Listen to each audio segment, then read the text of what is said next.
An international team of scientists, including me, have announced the confirmation of the new world record farthest galaxy humans have ever seen.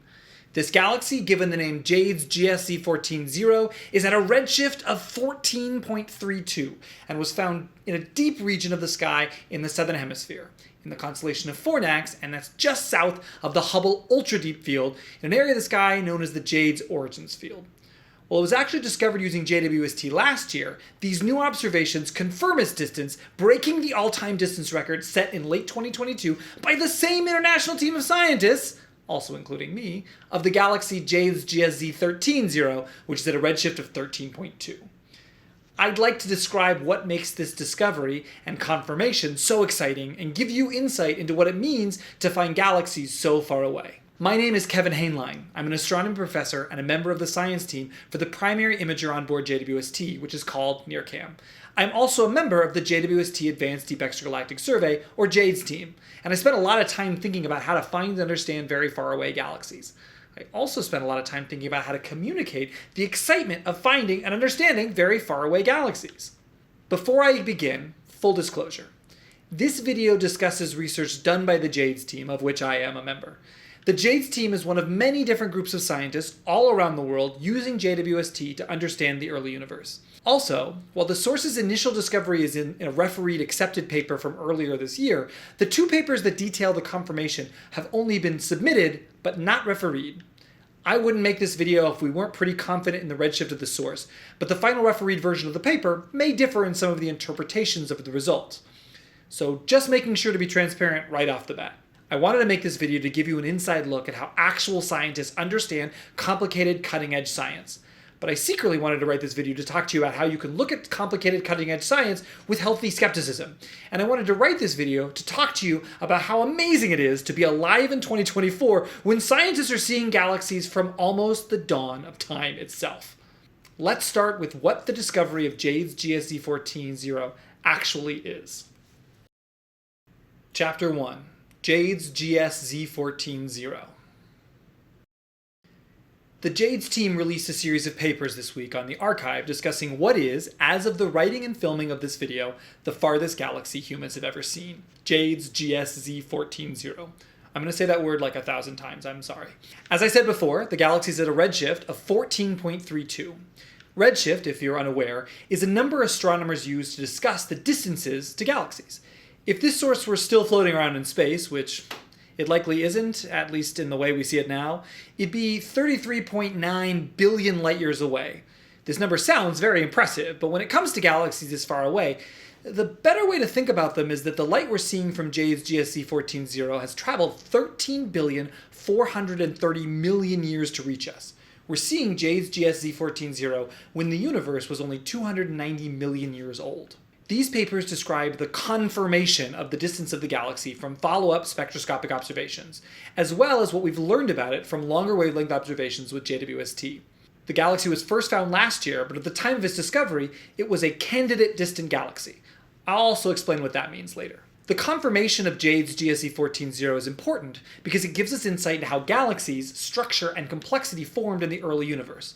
But there's something really special about this galaxy beyond just breaking a record. It's really bright, like significantly brighter than the previous record holder, JADES-GS-z13-0, which was confirmed to be at a redshift of 13.2 a couple years ago. JADES-GS-z14-0 is so bright that the JADES team has written an entirely separate paper that discusses the implications for the number of bright galaxies we might see this early in the history of the universe and how quickly they may have formed in the universe. JADES-GS-z14-0 is also fairly large and contains quite a bit of stars, which is impressive given the short time between the beginning of creation and when we're seeing the galaxy. And the other crazy thing about the galaxy is that it was detected with the long wavelength instrument on JWST, called MIRI, a discovery which means that at this redshift, we may be seeing evidence for oxygen, a gas that requires stars to have lived their entire lives and then died in supernova explosions to exist, all in just 290 million years. So to recap, the farthest galaxy humans have ever discovered is incredibly weird. It's ultra bright, it's pretty big, it may have evidence for oxygen, and given the size of the region that we explored to find it, it implies we might see a lot more of these weirdos, which I guess would make them less weird, but right now, incredibly weird. So if you're pressed for time, you can stop there. But if you're listening to this and wanting to hear more about how we found the source and why it's exciting, keep watching. So let's start with a pretty important explainer. Chapter 2. Hold up, how are we seeing into the past? Let's talk about light. Light takes time to move through space. When we see the sun, we're not seeing it as it is right now because it's far away. It takes little photons of light something like 8 minutes to go from the surface of the sun to our planet. So when we see the sun, we're actually seeing it as it was 8 minutes ago. And for objects that are farther from the Earth, like the stars you see at night, the light has taken something like years, or maybe hundreds, or even thousands of years to get to us. So when you see the stars, you're seeing them not as they are, but rather as they were. If the star somehow changed color or blew up recently, that information, carried by the light, would not have reached us yet. Staring out into space shows us images of what things were in the past. Meaning, if you look out at faraway galaxies, you're looking farther back into the past. And that brings us to JADES-GS-z14-0, where we're looking so far into the past, we're seeing the galaxy as it was when the whole universe was only 290 million years old. This is a very young universe. The universe now is 13,700,000,000 years old. So the way I think about seeing JADES-GS-z14 is like, if the universe were a 2-hour movie, this galaxy is from the first 2.5 minutes. 2 hours is the length of the first Star Wars film. Seeing JADES-GS-z14-0 is like seeing this shot in the movie. It's pretty early in the film. When we look at a picture of distant galaxies from JWST then, we're seeing objects at a variety of distances from the Earth. And so we're kind of looking at a history of the way that galaxies looked at different times. Imagine wanting to know what people dressed like in the 1300s. Well, like, good luck, there were no cameras then. In astronomy, if I want to know what galaxies looked like 9 billion years ago, I can go and take a picture of them, of a bunch of them. And if I wanted to know what galaxies looked like 11 billion years ago, I can take pictures of them. And if I wanted to know what galaxies look like 13.4 billion years ago, I can show you this. This is what a galaxy looked like 13.4 billion years ago. JWST is a time machine. It takes pictures of the past and it shows us how the universe changed over time. It's rad. But how do we measure those distances? Chapter 3. What do you mean by redshift? Around 100 years ago, Edwin Hubble, and independently Georges Lemaitre, came up with the idea that the universe was expanding. Meaning that while you and I are held together by nuclear forces and electromagnetism, the infinite universe itself was filled with galaxies that were all flinging away from each other. From our point of view, that manifests by the fact that no matter which direction we look, galaxies seem to be moving away from us. You could be really egotistical and say, we must be so privileged, at the very center of the universe, with everything moving away from us. But this is a trick of perspective. It doesn't feel like we're moving through space. Right now, it doesn't feel like you're moving on a planet going around the sun. It's the same idea. If we were to fly to a distant galaxy and look back at the Milky Way, it would look like the Milky Way were hurtling away from us in the same fashion. Just know that all the galaxies in the universe are moving away from all of the other galaxies in the universe. We call this the cosmological expansion of the universe. And it works such that the farther a galaxy is from us, the faster it's moving away. This is the Hubble-Lemaitre law, and it's so important, y'all. If the universe weren't expanding, I don't know how we'd measure distances to ultra far away galaxies. I actually haven't thought about this. I don't know if I want to think about this. We're lucky that the universe is expanding, and we have a way to figure out how far away a galaxy is. This Hubble-Lemaitre law, where if we can just measure the speed it's moving away from us, we can then know what the distance is to the galaxy. So how do we figure out the velocity of galaxies moving away from us? Well, we look at the light from the galaxy. And specifically, we look for the fact that when an object moves away from us, that light is stretched to slightly longer wavelengths. And the faster something goes, the more the light is stretched. We call this redshift. If an object's moving towards us, it's called blue shift, but that only really happens for very close galaxies. For almost all galaxies that we know, they have a redshift, a value that represents the difference between what color the light looks like to us and what it would look like if the galaxy weren't moving at all. The redshift scale starts at 0, which is motionless, and then rises as you go out to farther and farther galaxies. It's not linear, meaning an object at redshift 2 is not twice as far as one at redshift 1. Generally, the way it works is that going from redshift 0 to 1 is a huge change in distance, and then 1 to 2, little less huge, and going from 2 to 3, even less, such that by the time you get to redshift 10 or 11 or 12, going up in redshift is only changing your distance ever so slightly. And this is true also for how far back in time you can see when you go up in redshift. A galaxy at redshift 0.5, like a half, is 5 billion years in the past. A galaxy at redshift 1 is almost 8 billion years into the past. A galaxy at redshift 3 is a whopping 11.5 billion years into the past. Astronomers use redshift because it's a pretty easy thing to calculate. Well, easy is relative, but it's a pretty straightforward thing to calculate based on what we see. And anytime we have to go from redshift to distance or time, like I was just doing, we have to make assumptions about the overall shape and properties of the universe, what we call the cosmology. So I'm going to use redshift in this video, and when I do give you an indication of the age or the distance, I'll be using what we call a standard lambda CDM flat universe cosmology. So the question is, how do we measure that redshift? Well, most of the time, we take the light from a distant source, like a galaxy, and pass it through a prism, or something that acts like a prism, which spreads the light based on its wavelength. This is called observing a spectrum. In the spectrum, we look for light at specific colors, often from excited gas, but not always, and we compare the color or wavelength we see it at against what color it would be if it wasn't moving. This is what we're doing when we confirm a distant galaxy's redshift. Like with JADES-GS-z14-0, we got a very deep JWST spectrum that showed a distinctive feature we know should be at around 1200 angstroms.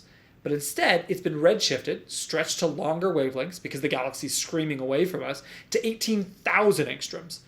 And that gave us the ability to confirm the redshift. Astronomers have been measuring redshifts for over 100 years. So, redshift.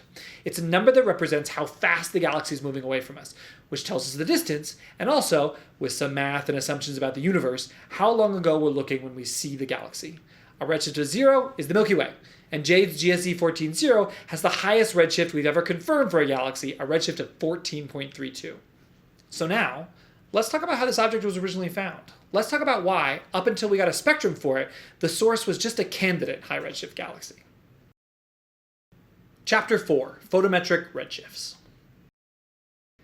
Observing the spectrum of a galaxy is complicated.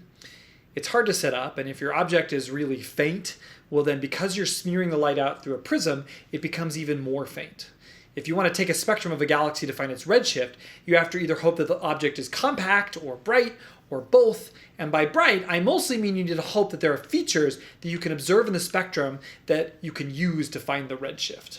Generally, we don't have infinite time to slowly take long, careful spectra of every object in the sky systematically. There are some surveys that aim to do something like this, but these surveys have to focus on closer, brighter objects. For the super distant galaxies, it'd be really great if there were ways to find them just from their images alone. Like if you could look at a set of pictures of galaxies and say, that's maybe a faraway galaxy. So then you could do follow-up observation of the source, maybe get a spectrum, and confirm its distance. When I say images, I can talk about images from a variety of telescopes, but for the purposes of this video, I'm talking about the ultra-deep pictures that JWST has brought back, many of which were taken with the NIRCam instrument on board. These images are taken with different near-infrared filters that block light except at very specific near-infrared colors.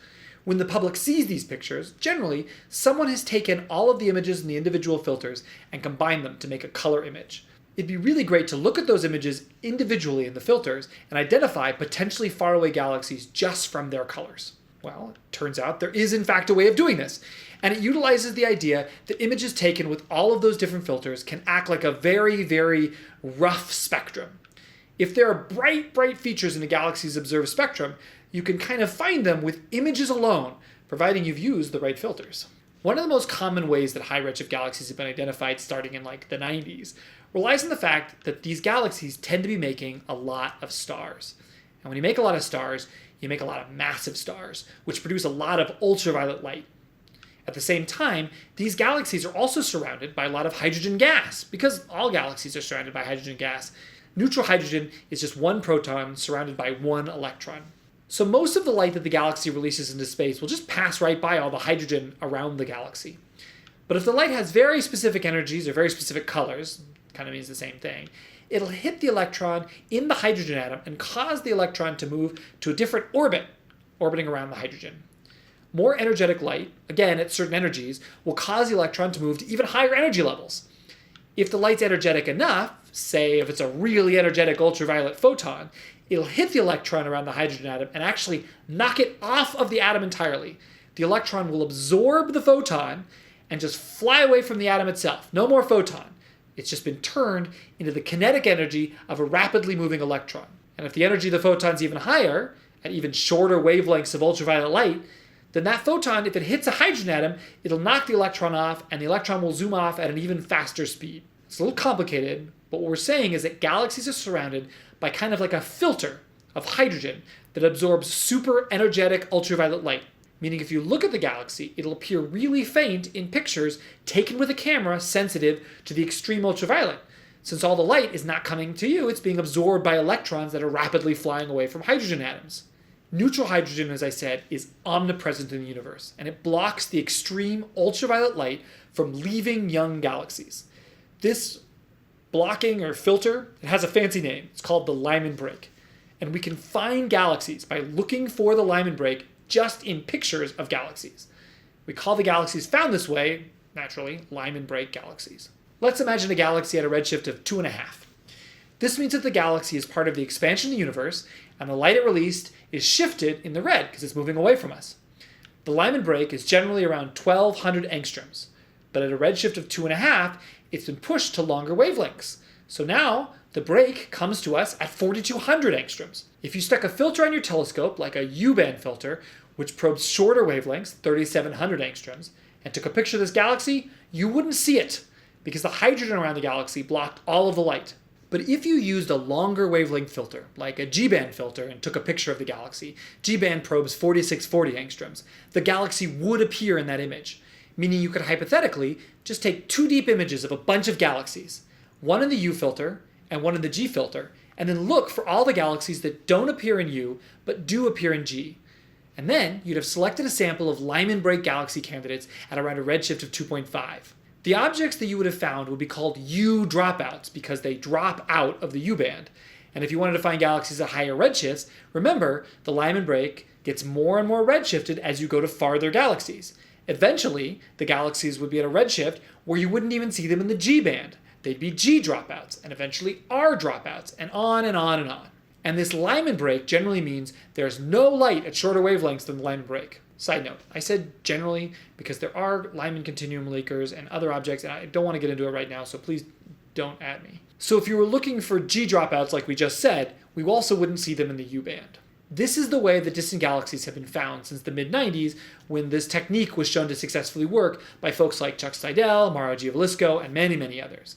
And since then, astronomers have pushed to longer and longer wavelengths to look for dropouts. The farthest galaxy that was confirmed before JWST was a galaxy called GN-z11, seen by Hubble, and it's a J dropout, where J is a kind of a term for a specific filter in the way that I said U and G were, following a specific system where we go U in the ultraviolet, and then we go to longer wavelengths, U, B, V or G, R, I, Z, then Y, now we're getting in the near-infrared, J, H, and K, which are classic near-infrared filters. So this galaxy dropped out of the J band in the near-infrared at around 12,000 angstroms, or 1.2 microns. Because we know where the Lyman break is, we now know that the galaxy is at a redshift of about 10.6. As you go to higher and higher redshift galaxies, the Lyman break pushes to longer and longer wavelengths. And what I just told you about all the different filters shows you how important the infrared is for finding the highest redshift galaxies. The infrared spans like 1 micron to maybe 30 or even 100 microns, depending on who you ask. JWST has 3 instruments that focus on 1 to 5 microns because of this exact idea. If you want to find dropout galaxies at high redshift, you need a really good near-infrared camera with great resolution. JWST's primary imager, NearCam, is just such a camera. You've probably seen a lot of incredible images with NearCam, but for high redshift work, there's nothing like it. Once you find a sample of high redshift galaxy candidates, you don't actually know the redshift. You've estimated it by looking where you think the Lyman break is. So you have to use a different instrument, a spectrograph, to take a spectrum and confirm, is this really at the distance we think it might be, or was I tricked? There are a lot of ways that you could be tricked, as we'll get into. JWST offers a 1-2 punch. NearCam finds the faraway galaxies, and then NearSpec, the near-infrared spectrograph on board, follows up and confirms their distances. Chapter 5, Finding JADES-GS-z14-0. From the name, you can tell that JADES-GS-z14-0 is found in the JADES footprint. JADES is a survey of 2 regions of the sky cobbled together from many hundreds of hours of JWST time. The regions targeted by the JADES team are the area of the sky around the very famous Hubble Deep Field and the Hubble Ultra Deep Field. JADES focused on these regions because they have a lot of data from many telescopes, Hubble as I said, but also X-ray telescopes, radio telescopes, microwave telescopes. And the JADES footprint is much larger and significantly deeper than what Hubble saw. Here is the public shape of the JADES footprint in the south, where we found what are now the 3 farthest spectroscopically confirmed galaxies. Here's how big the Hubble Ultra Deep Field is in comparison. The GS in JADES-GS-z14-0 stands for Good South, which is the full name of the region covered by JWST and Hubble and Chandra and other telescope observations. GOODS is another acronym, the Great Observatory's Origins Deep Survey, and that is a subject of a totally different video. JADES-GS-z14-0 was first found as part of a large search for candidate distant galaxies above redshift 8 that I conducted last year. I had a lot of help from other JADES members. I found JADES-GS-z14-0 in January of 2023, and I was very confused by it at first. It was what we call an F150 dropout, where it wasn't seen in the F150 filter or any of the shorter wavelength filters by NIRCam. F150 is at 1.5 microns. It looked like a great high redshift candidate, but my skepticism trigger was blaring, because the galaxy was just too bright. For context, when the JADES team got our first data in late 2022, I did a search then, along with some other JADES members, and found the galaxy JADES-GS-z14-0, which we confirmed a month or so later to be at a redshift of 13.2. And up until this week, it was the distance record holder, and it looked like what we might expect for a little infant galaxy in an infant universe. But then, here was this candidate, JADES-GS-z14-0, bright, and it was big, and right next to another galaxy that I was pretty confident was much closer at a redshift between 3 and 4.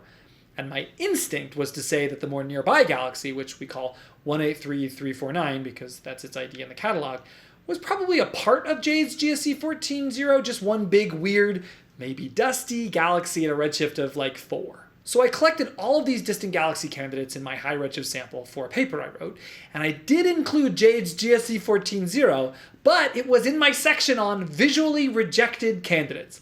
I threw it out of my main sample. I was very skeptical of the object, but I didn't forget it. I spent a year with that damn object rattling around in the back of my head. Why did it look like that? Was it really at high redshift? It was kind of a joke within JADES, this weirdo that defied characterization. Months later, in late 2023, JWST went back to re-observe a chunk of the JADES area, but with some new filters. And one of the objects that got new images was JADES-GS-z14-0. And these new filters made it even more likely that this weirdo was at high redshift. Many members of JADES took note, because a lot of us expected that we'd see it with the new filters and discover that it was some sort of strange supernova event, or a galaxy with strong ionized gas emission, or one of 100 things that could trick us. But nope, it kind of looked like the discovery of a lifetime. 2 JADES scientists, Christina Williams and Jake Helton, in independent datasets discovered the thing that really took this object from lovable weirdo to public JADES mystery number 1. The galaxy was detected with JWST MIRI at 7 microns. MIRI is an instrument on board JWST that operates at longer infrared wavelengths than NIRCam, and it's not as sensitive, so it wasn't expected that MIRI would help us understand the ultra-high redshift universe. But in the relatively shallow data that Christina was looking at, it was barely seen, but it was there. And then in the significantly deeper data that Jake was looking at, it was booming bright. And Jake and I did the math. At a redshift of 14.5, that booming MIRI detection could mean ionized oxygen. And if it were a lower redshift, I didn't know what could be causing it at all. Ionized oxygen in a galaxy 290 million years after the Big Bang, that's insanely tantalizing news. So the JADES team got to work. We shifted some spectroscopic targets around and got a deep near-spec spectrum of both JADES-GS-z14-0 and the lower redshift neighbor in January of this year. I had no idea what to expect. I was kind of nervous, to be honest. I'm really glad I'm not a gambling person, because I was so certain that the universe was going to show us something weird, but not redshift 14. What it was, I had no idea. We had people prepared to write a paper being like, here's an object that looked like it was really high redshift, but it wasn't, and here's why you should watch out. But then JADES team member Stefano Carniani, who's leading the paper on the spectroscopic confirmation of the object, did the reduction of our spectrum in January, and he got to alert us to the fact that JADES-GS-z14-0, bright and large and weird as it was in fact the new farthest galaxy humans had ever seen. When I saw the spectrum for the first time, I had to stand up away from my computer. It just felt so ridiculous to see this, to know that we'd seen light that had traveled from the beginning of time. The spectrum of JADES-GS-z14-0 unambiguously shows the Lyman break, and the spectrum of 183349 showed it was not part of the same structure. It was definitively ruled out as being near JADES-GS-z14 and much, much closer. I was at work when I saw this, and after I stood up, I had to just walk out into the hallways and just go into other offices of JADES members laughing, incredulous. I had thrown it out of my sample, and the universe pulled a trick on me. Side note. The confirmation paper actually has a second ultra-high redshift object that we confirm spectroscopically. This galaxy is at redshift 13.9, which isn't going to get a lot of notice because it's kind of exactly the type of galaxy we might expect to see. It's fainter, it's much more compact. This second object was in my sample last year. I didn't throw it out. Here's a plot showing the 3 farthest spectroscopically confirmed galaxies as of the writing of this paper and as of this video. You can see just how insane JADES-GS-z14-0 is by comparison. It's like 4 or 5 times brighter, and it's significantly farther away. Anyway, the papers that we released don't just announce the confirmation and redshift of JADES-GS-z14-0, but they describe fits we did that provide insight into things like the size, the mass, and other properties of the galaxy. This is where things are a little more uncertain, but from the fits, the galaxy, we think, has a mass of around 500 million times the mass of the Sun. It's maybe making 5 to 20 stars every year. It's 1,700 light years in diameter, which is crazy considering JADES-GS-z13-0 is only like 380 light years in diameter. This is not something that happens often, where you go backwards in time, farther into the past, and find something significantly brighter and bigger. So we're probably going to have to spend a lot of time studying and understanding this weirdo and what it implies. Chapter 6. So what? JWST was designed to do a lot of things, and it's been doing these things really well. It's the culmination of decades of work by thousands of people. It's kind of absurd just how much we've uncovered about the early universe in only 2 years since the telescope started sending us science data. We found so many high-redshift galaxies across a bunch of different collaborations in different deep fields. SEERS, Uncover, GLASS, Primer, Cosmos Web, NG Deep. All of these teams have worked miracles and found and then confirmed sources that would be unthinkably distant just like 5 or 6 years ago. JADES-GS-z14-0 is just the record holder for now. The fact that it's out there and so bright means there's probably more like it. Heck, my sample, many team samples, have dropout candidates that could be even farther. Maybe someone comes out with a paper next week that blows this record out of the water. The record doesn't matter. The fact that the universe seems to be teeming with really bright galaxies does. We haven't broken our theories about the universe. We haven't found anything we can't explain, but we have found things that are tough to understand. Maybe JADES-GS-z14-0 is bright only when we're looking at it. Like it's the middle of a huge burst of stars, and if we waited 10 million years or so, the burst would have settled a bit and it wouldn't look so bright. Maybe the galaxy is just weird because it's got such pristine gas, the type that we expect to see in the early universe. JWST is going to be delivering results like this for decades, hopefully. In most areas of astronomy, not just the ultra-high redshift universe. And it's so thrilling because we've only known the galaxies existed for 100 years. Before that, scientists called them spiral nebulae and other terms and thought maybe they were just weird objects inside the Milky Way. And since then, we've had 100 years of ever more distant galaxies using larger telescopes with fainter spectra. Images and spectra of galaxies were actually taken on photographic plates all the way up to the late 70s. And now look at us, a space telescope with an incredibly sensitive camera taking pictures all the way to the past. It's so special that we're alive in an era where we can understand the thrust of history from the beginning to today, that we can see what things were like only a few 100 million years after the Big Bang, that we know what happened before because we can see echoes of that same Big Bang. It's incredible that we can see galaxies like JADES-GS-z14-0, which had stars that were taking simple elements like hydrogen and helium and turning them into carbon and oxygen. We're made of carbon. You're breathing oxygen. When people say we're made of stardust, well, we can see this happening with telescopes just by looking back in time. We can watch as the universe becomes less and less complex as we go back, all the way back to the first galaxies. And the way that our atoms were built and assembled by stars in galaxies, stars living and dying billions of years before we arrived, that story is so important and teaches us about how precious life is. All life, human life, animal life, natural life. Because so many things had to go just so to allow us to be here and to give us the chance to look back in time all the way to the first galaxies, the first complex structures in an infant universe. Chapter 7. The Edge of the Universe. In 1973, astronomer Bob Carswell confirmed the distance of quasar OH471 as being at a redshift of 3.4. This was the record holder at the time. It was an unfathomable distance in the 1970s. There was an article in Time magazine about this quasar and its redshift in April of that year, and it said, Scottish essayist Thomas Carlyle once noted that man must always worship something, always see the infinite shadowed forth in something finite. At the moment, the something worshipped is science, and the something finite is quasar OH471, the blaze marking the edge of the universe.